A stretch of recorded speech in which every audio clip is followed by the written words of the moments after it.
దీపావళి పండుగలో రెండవ రోజు నరక చతుర్దశిగా జరుపుకుంటాం. చతుర్దశి అనగా 14వ రోజు. నరకుడు వరాహ అవతారంలో మహావిష్ణువు భూదేవిని రక్షించి ఉద్ధరించాడు.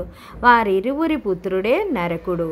భూమి పుత్రున్నే కదా, భూమిపై హక్కు నాదే, అంతా నా కొరకే అంటూ అహంకారంతో రాజులను, ఋషులను, ప్రకృతిని హింసించసాగాడు.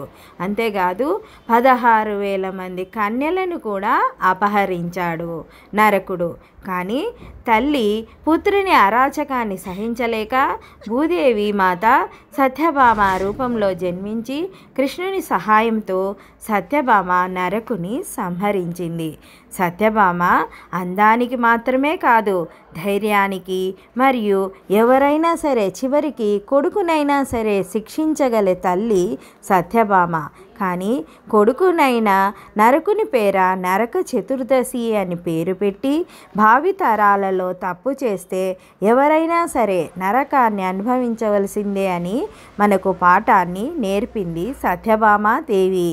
అంతేకాకుండా చెరపట్టిన 16,000 మంది అమాయక కన్యలను విడిపించి వారి జీవితాలలో ఒక సార్థకం ఏర్పరచాలనే భర్త ఆలోచనలకు సహకరించిన ధీర వనిత సత్యభామ. అందుకే ఆడది అబల కాదు, సబల, ఏ రంగంలోనైనా సరే తన ఉనికిని చాటగలదు అనే సందేశాన్ని ఈ నరక చతుర్దశి నుంచి మనం నేర్చుకుందాం. మన ఇతిహాసాలను అపహాస్యం చేస్తుంటారు. కృష్ణుడు 16,000 మంది కన్యలను వివాహమాడినాడు, ఆయన విలాస పురుషుడు అని అపార్థం చేసుకుంటారు. కానీ 16,000 మంది అభాగినుల జీవితాలలో వెలుగు, అర్థం, పరమార్థం కల్పించినాడు. కనుకనే ఆయన దేవుడయ్యాడు, మనం పూజిస్తున్నాం. ఇది మన భారతీయ సంస్కృతి.